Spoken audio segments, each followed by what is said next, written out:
to do all we can to make sure we're profitable and purposeful with everything we're doing. It's not only about numbers. Do not make your people feel they are replaceable.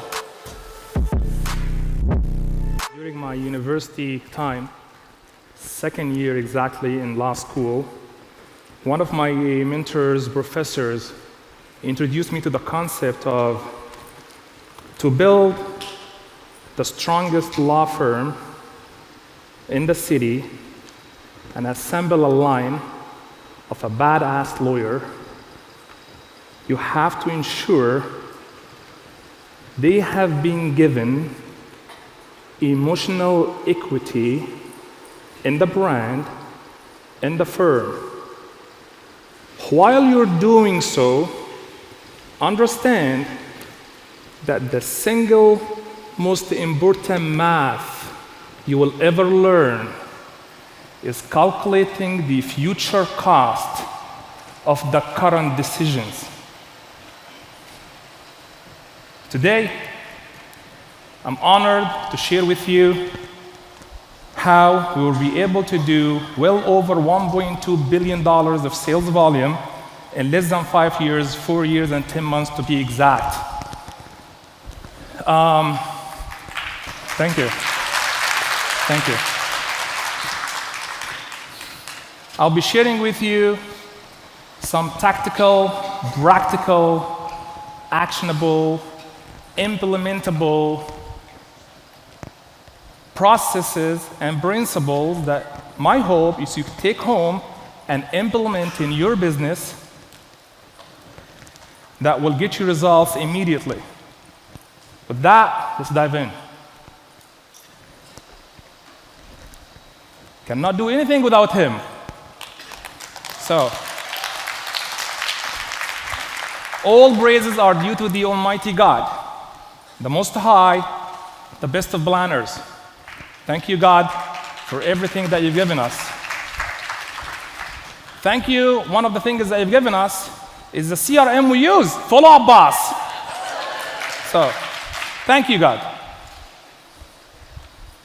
Okay, I'm not going to talk about lead generation, what CRM we use, like follow-ups, none of this, okay? I'm pretty sure you already know how to do all of this. If you're in that room, you're a badass. So congratulations for taking the time out of your schedule to come all the way here. One thing I know as a fact is you'll never get that time back. And I'm here to promise you that I'm going to make it worth it for you. So, principles and a process for building our business. I'm going to skip through the start.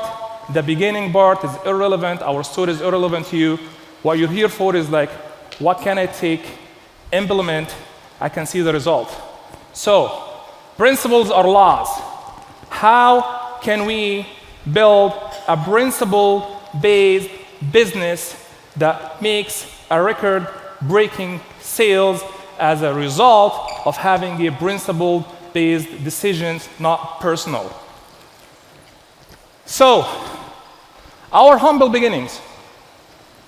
I've been in the business for 7 years, 2 years being a solo agent, and then in November 1st, 2018, we realized that we have to started a team that I couldn't find in my city.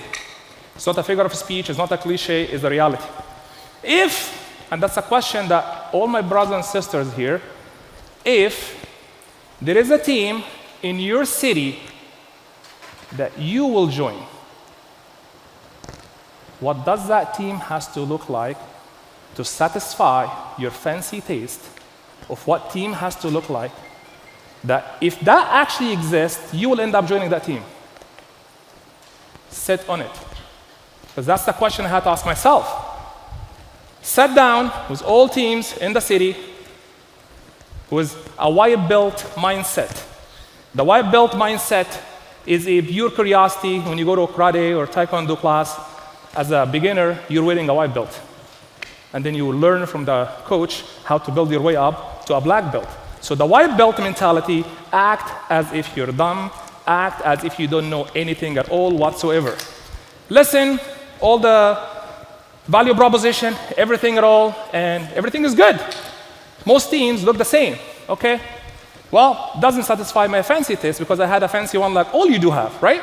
Like, oh, I'm not gonna join a team. So, started the team, and they hired my first admin, which was my wife.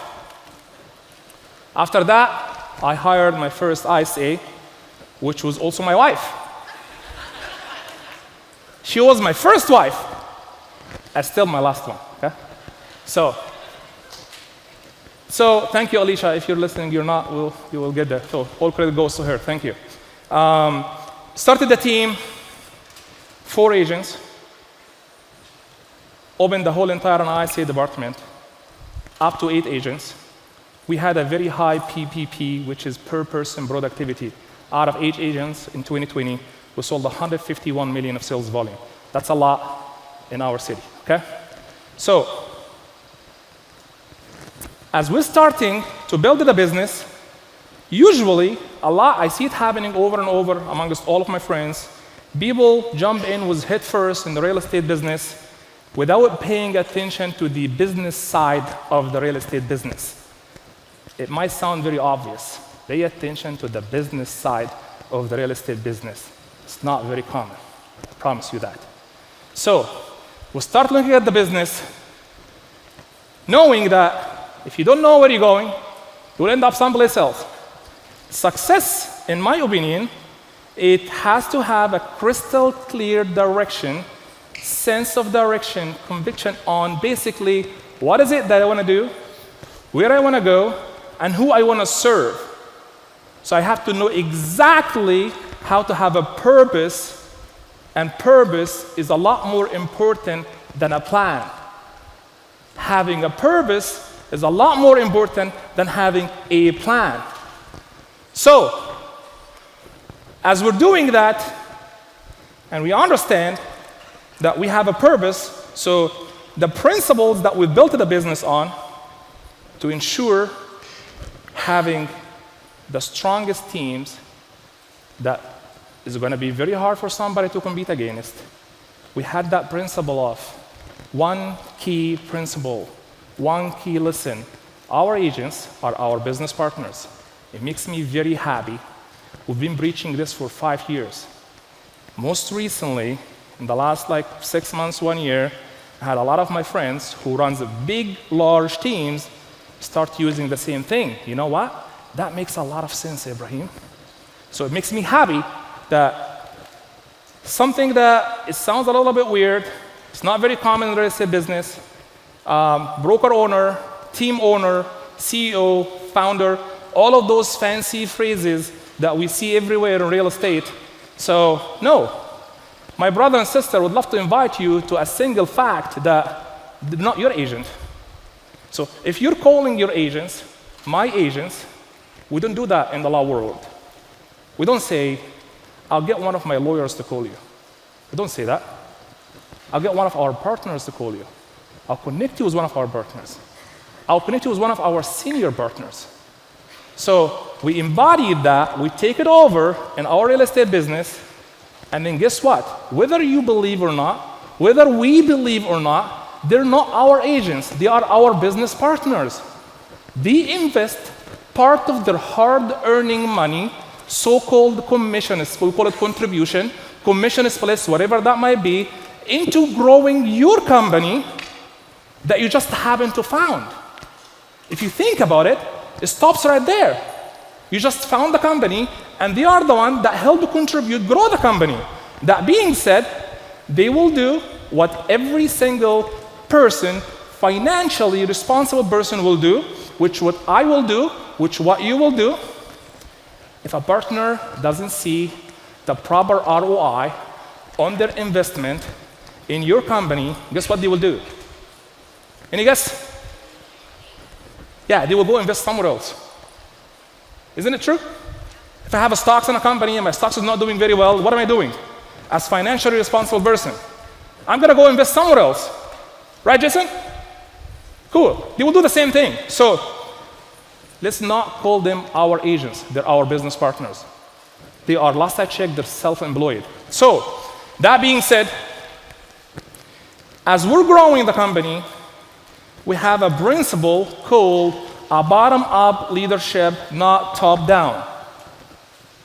Not top-down leadership, it's a bottom-up leadership.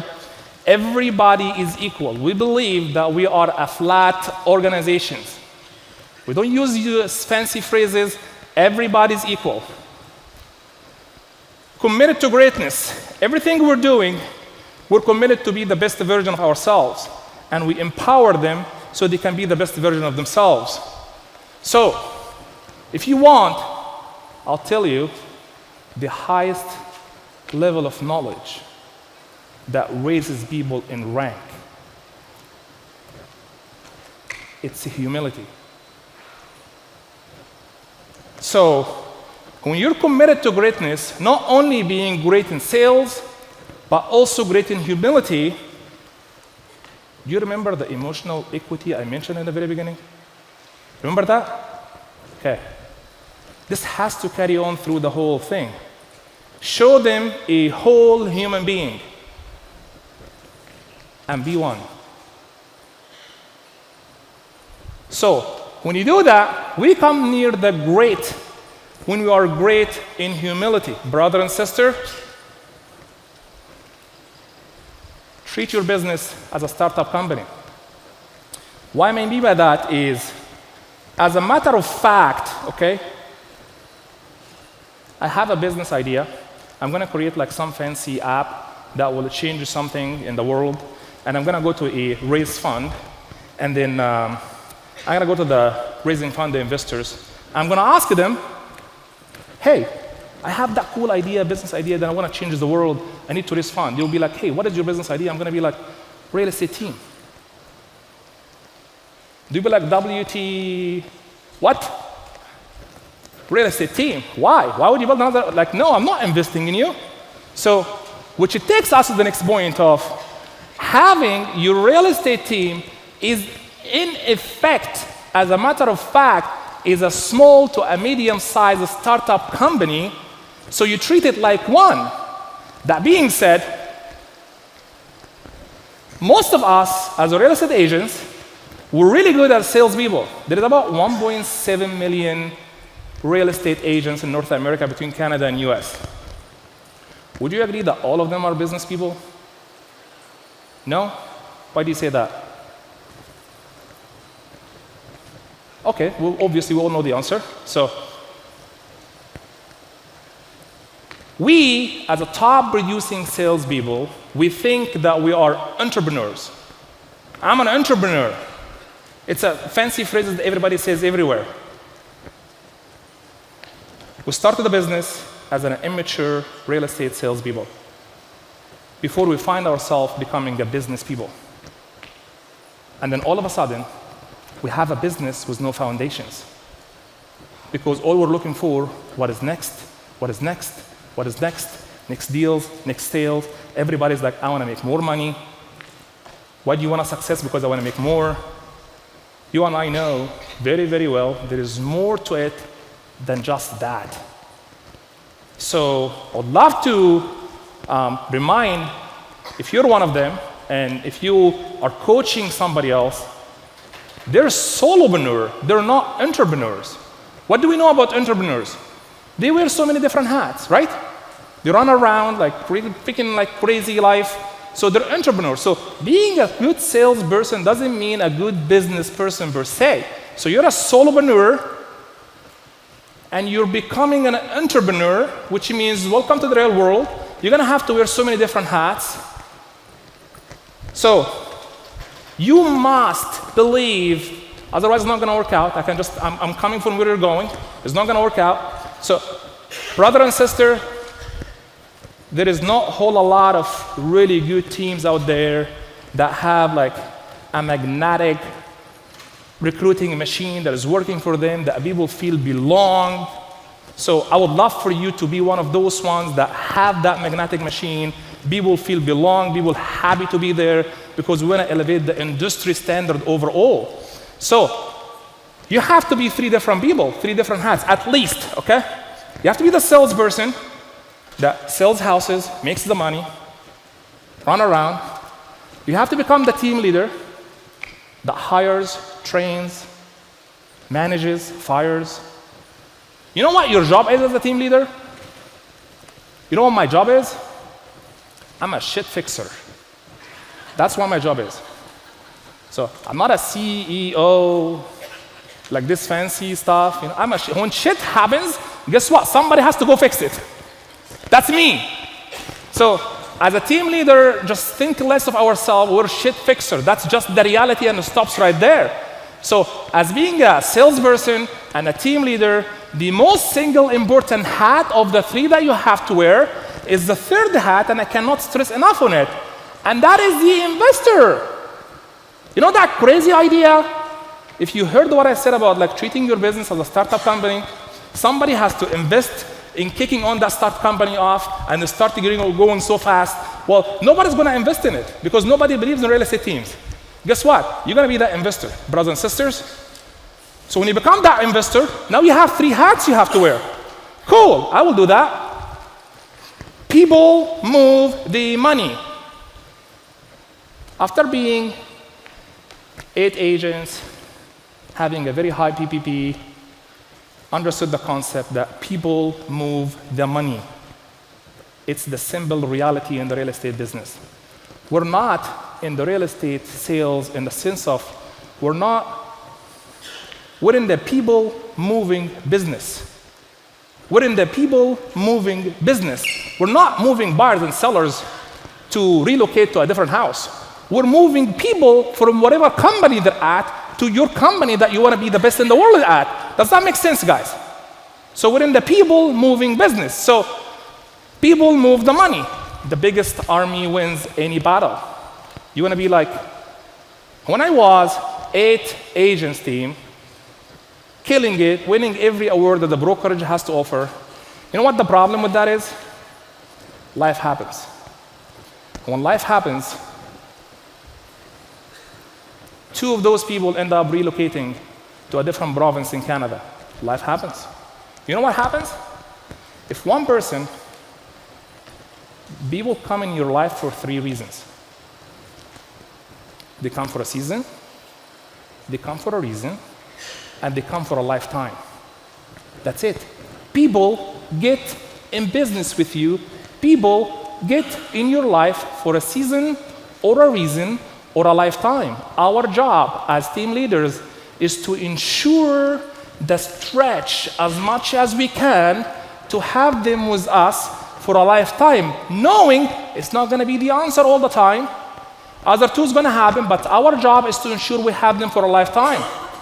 What happens if you have a smaller team is if somebody, life happened to any one of them, you will lose 10 to 20% of your business overnight. That's the reality. So we don't want that to happen. So we understood that biggest army wins any battle. So we did this. Changed the business, and we start building an army of equipped soldiers that can win the war and win the battle. As we're going in and building that army, there is 2 different people on that planet Earth.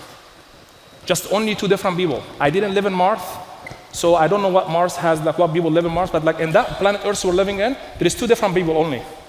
There is transactional-based people, and there are relational-based people. That's it. R or T. As we're growing the company and adding more people to the company, we put 1 letter next to each one person that we're sitting with. Is this person relational-based, or is that person transactional-based? If it's transactional-based, we're out. There is enough agents out there that we want to be in business with, that we can like, that in business with us because of the relationship-based, plus also we happen to work together. That's even better. So transactional-based, relational-based. Us, we go with the only relational-based one, not transactional-based one. I invite you to do the same. It creates what is everybody called culture. We don't call it culture, we call it something else. I'm going to get back to that, okay? So transactional versus relational. Everybody here understands we're not a charity company. We're for-profit business. But before you have a business plan, you're going to have a purpose. So we're actually for-purpose company in addition to being for-profit company. not just one of the two. For purpose and for profit at the same time. My mentor early on told me that, hey, once you understand the emotional equity, which has to be in addition to, not instead of. In addition to, not instead of. People are not stupid. People are not stupid. You're actually going to get in business with some people who are a lot more smarter than you. God has given them IQ level more than what you have. Just embrace it, work with it, and go from there.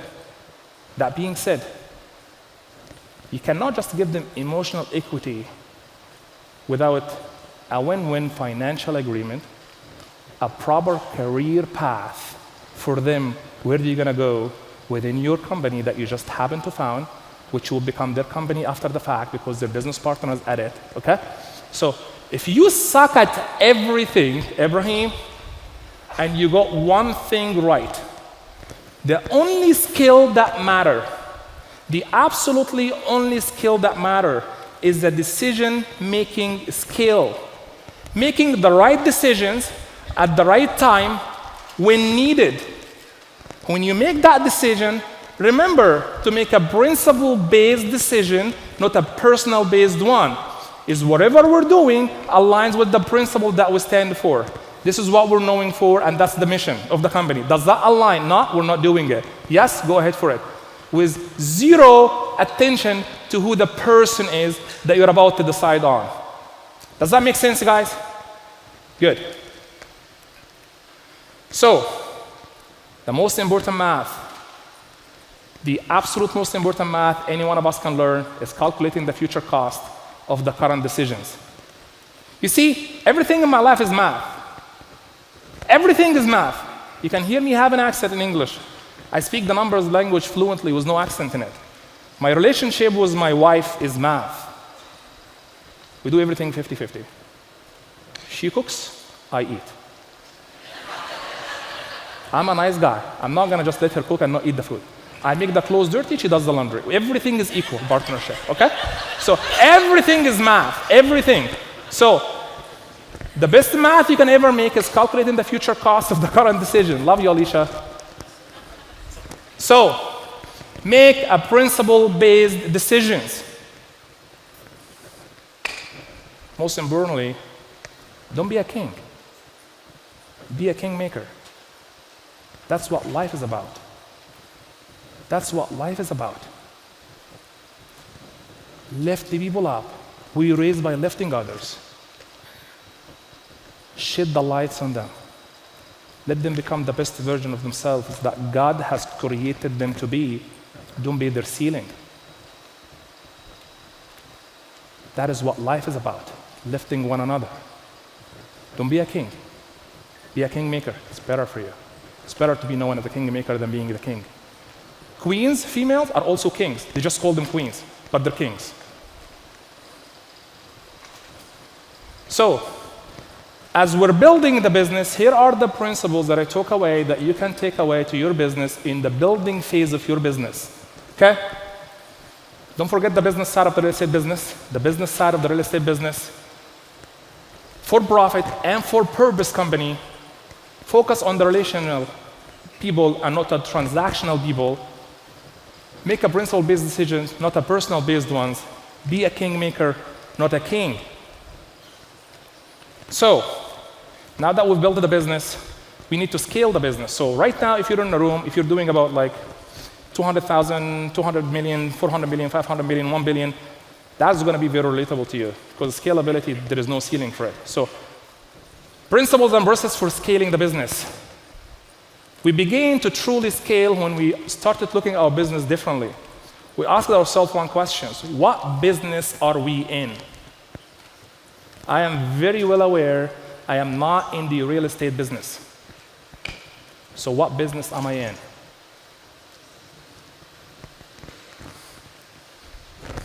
That is the business that I'm in.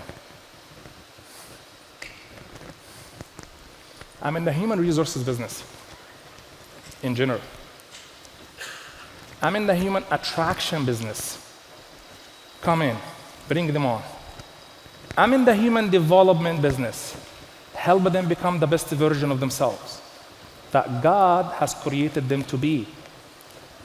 After developing them, I'm in the human retention business by keeping them. And they're not gonna stay unless they belong. And the sense of belongings is the most important thing. The most expensive currency is attention.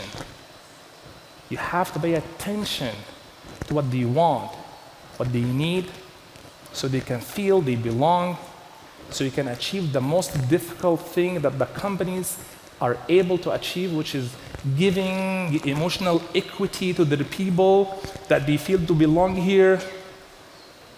I just happen to be in the real estate business, brother and sister. All of us here, we just happen to be in the real estate business. But that's the real business we're in.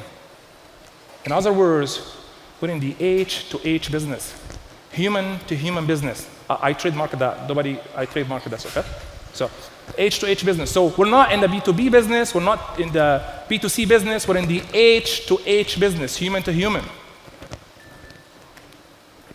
Reimagining the recruitment process. As we're starting attracting more agents and bringing more people in, here is something that will get you a little bit of what the heck moment, you know? So, I say, what's your name, brother? Julian. Julian. So I sat with Julian. We get along perfectly fine. I love Julian. He loves me. Everything is good. We finished the interview, Julian. You want to join the team? I would love to work out with you. But we'll stop right there, Julian. We'll stop right there. Hey, Julian. How many teams or brokerages that have you met with? Yo, I need you to pay attention to this, okay? Julian says, 1 or 2. Perfect. Julian, you have 4 more to visit. He's like, what? I'm like, exactly what you heard. I would love for you to meet at least 6 other teams or brokerages before we get in business together. So you have 4 more to go. Why am I doing that? Any idea? What is that? So do you know the competition? Good. I actually do that because it's better for them. You owe it to yourself. What's your name, sister? Okay. So you owe it to yourself to know what's out there, actually. Because here is 2 things going to happen out of this meeting.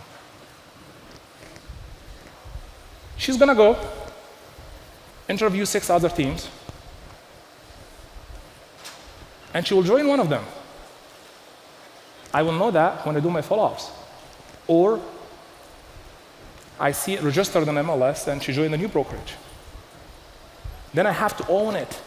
I have to sit with myself and ask myself the simple question, what ABC team has to offer that made her join that team and not us? I have to own it. Or she's going to come back to us, which happens 99.9% of the time. And she will tell me, hey, I finished my 6 interviews, and I sit here in my office, and I know exactly what every single person in my city offers to recruit other agents. I sit here, and I know exactly what they have to offer. Tell me, hey, I sat with this XYZ, ABC, HYZ, all of those teams, and here is why I'm choosing Affinity Real Estate. Who's here from Canada, guys? There you go. So, and this is why I want to join Affinity Real Estate. So I'm sitting here, and I know everything that every competitor has to offer. So now that agent, when he or she goes to a listing appointment, and then the seller says, I'm interviewing other agent from ABC team or brokerage, what do you think our business partner has to say? They have to position themselves properly over the other guy because you know what the other team has to offer them. Do you guys see how that works? It's a freaking psychology. That's why we send them out to interview other teams and come back to us. Don't do that if you don't have a proper value pack that will get them to come back to you. But the only way for them to come back to you is what we used to call a culture, but it's not. I'll tell you why it's not.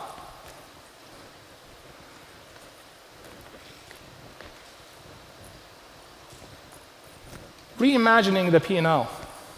What do you think, guys, P&L stands for? I know we're after lunch, we're after break, but what's BNL stands for? Profit and loss. Wrong answer. Well, it is right answer. Here is what profit and BNL stands for. It does profit and loss, but it also means people and lives. It also means people and lives.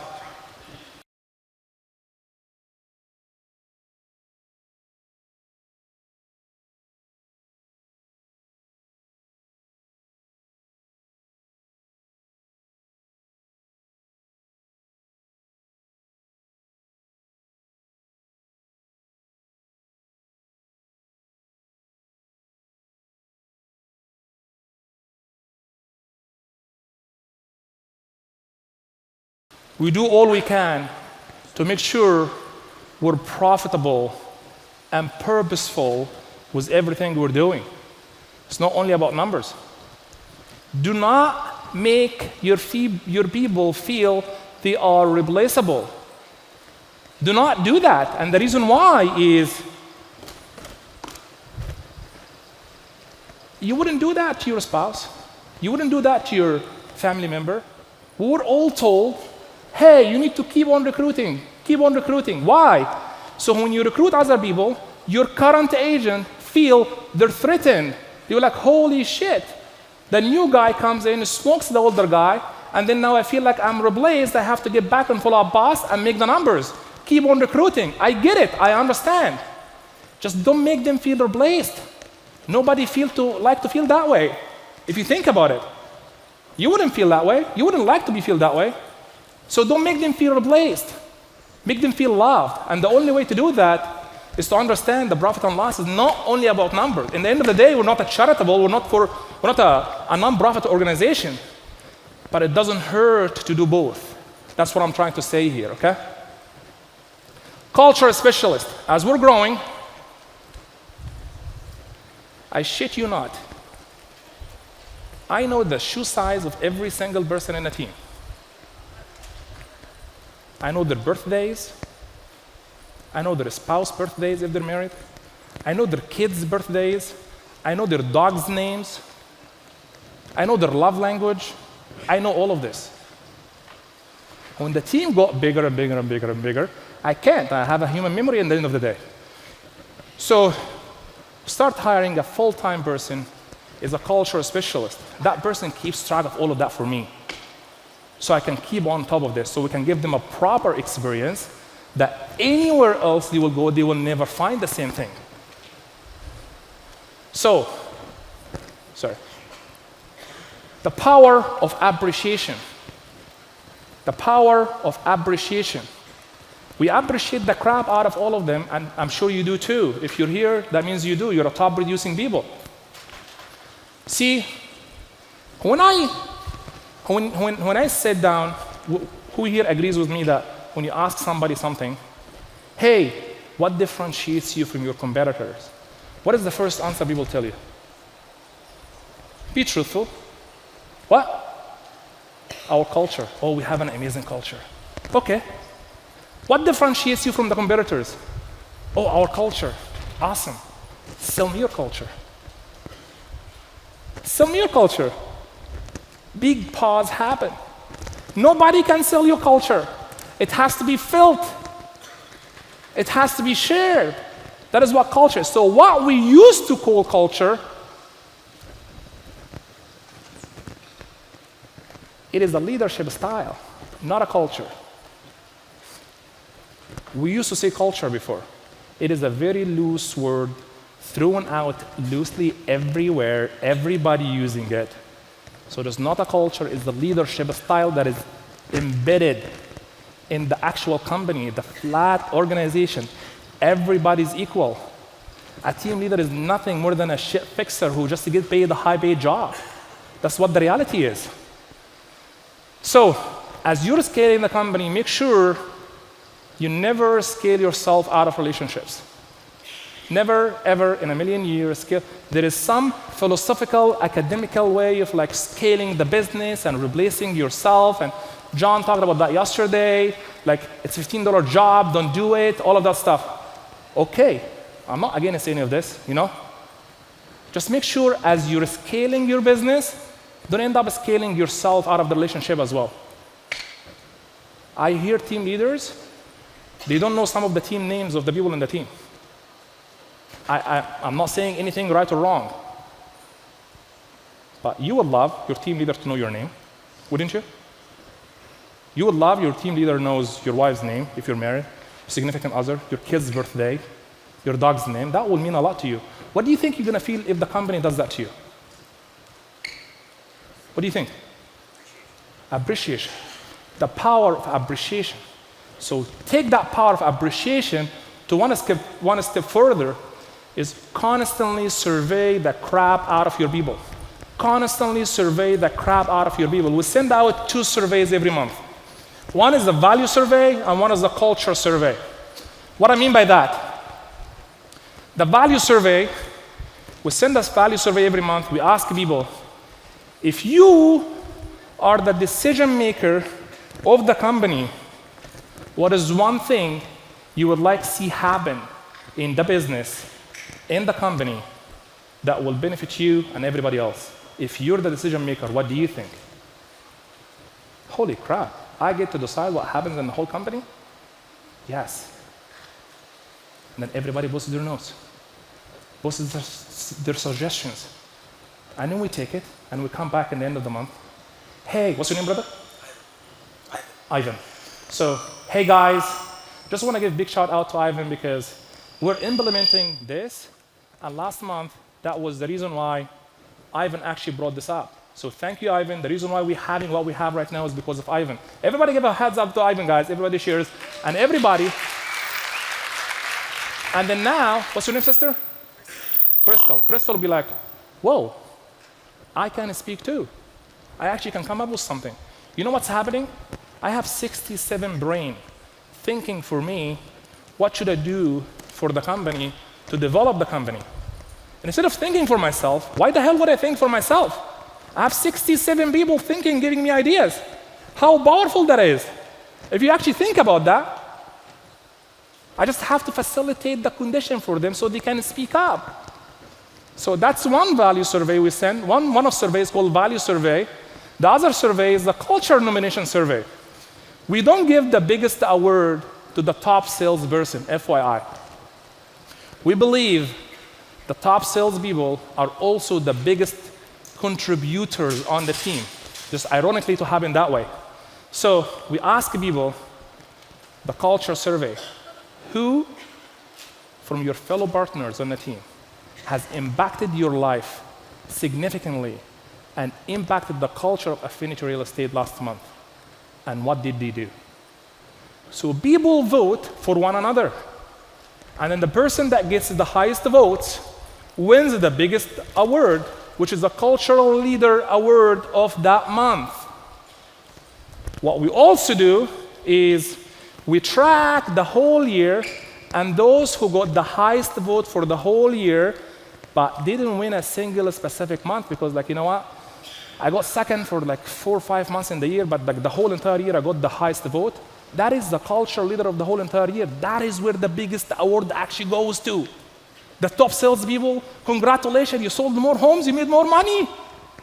Good for you. That is your award. So, the company and its future belongs to all of us. All of us within the company. We love to see our hard work works hard for somebody else. We love to see our hard work works hard for somebody else. And those that we serve, our business partners, would love to see what we're doing, working hard for them, to empower them, have the best resources so they can go give it to the sellers and buyers and sellers so they can sell more houses, so they can make more money, so they can impact their own families at home. That is the business that we're in. Recruit organically. Recruit organically. I'm a recruiting savage, just FYI, okay? But I do it backwards. I do it the other way around. So, here's one shocking fact. You see this photo? We need to update it. The team is like 1.5 size than this right now. But you see this photo?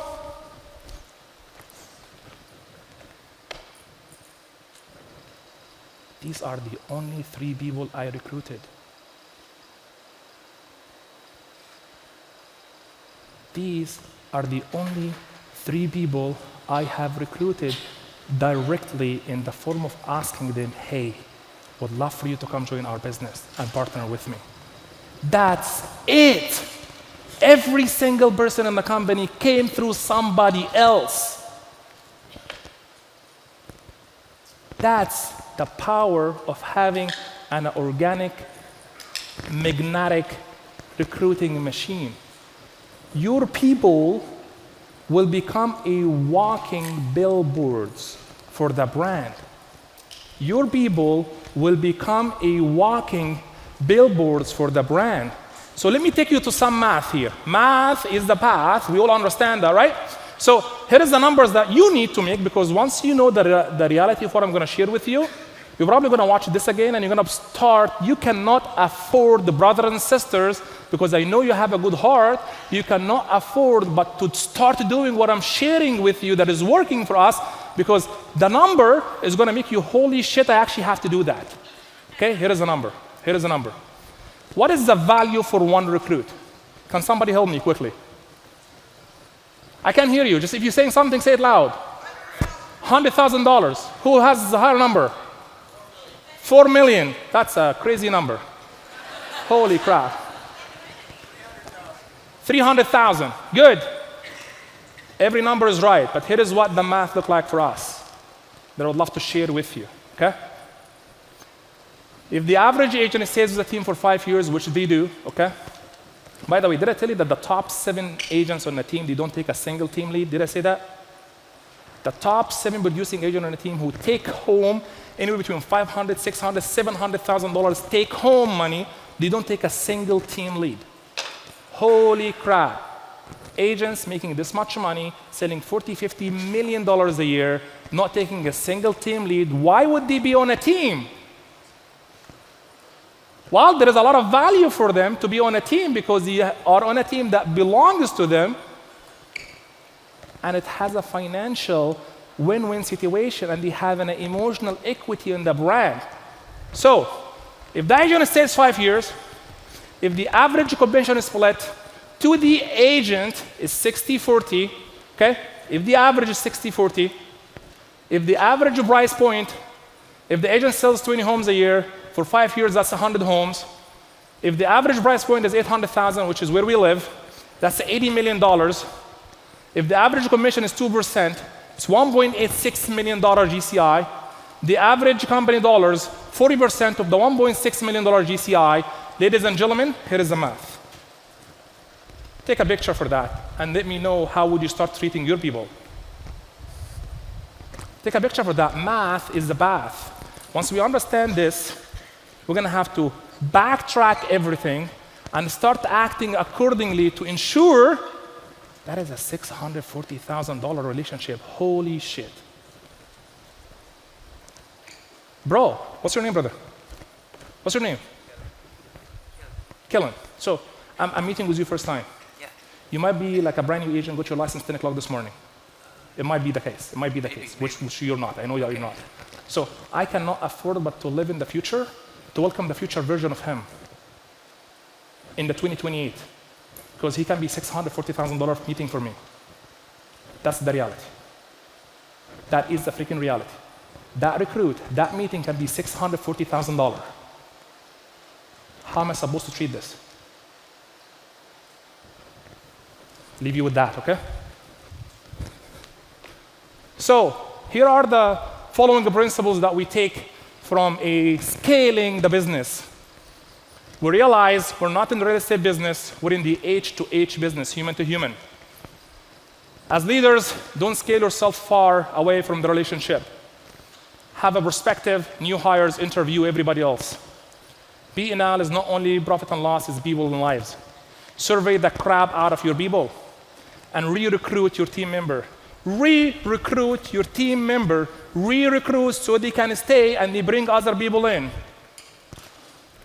Math is the path for everything we do in life. Math is the path. Human to human business. It's how we think and how we operate. Really quick, we have 1 minute left. As team leaders, we all say we have to have a legacy and we have to impact as many people. Here is one simple test.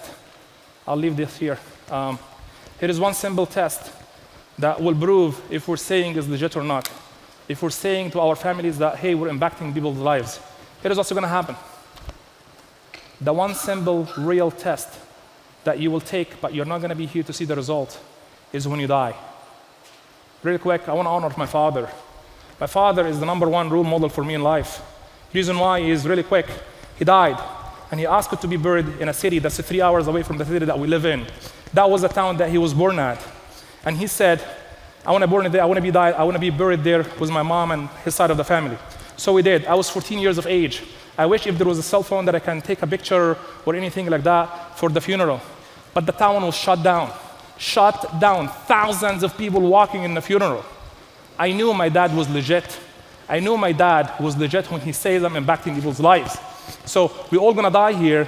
The question for me and you, brother and sister, is if we die, which we will, how many people, that the people you work with, they will come walk in your funeral?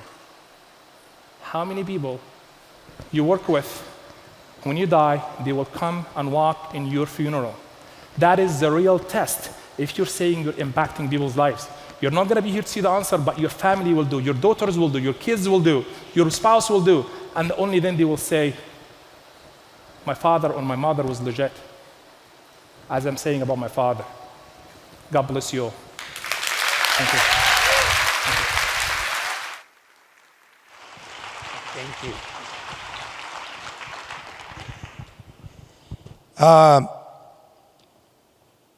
Mental toughness is what's required for achieving and executing at a high level. We started planning this event when we did our Scottsdale Mastermind earlier, I don't even remember, this March. So we finished a 2-day event. We stayed an extra day. We did brunch. We sat around a room and we said, okay, how the hell are we gonna do FUBCON 2023 and outdo what we did last year? Fuck, I don't know. But we went around the room and started wireframing and mocking up, well, how do we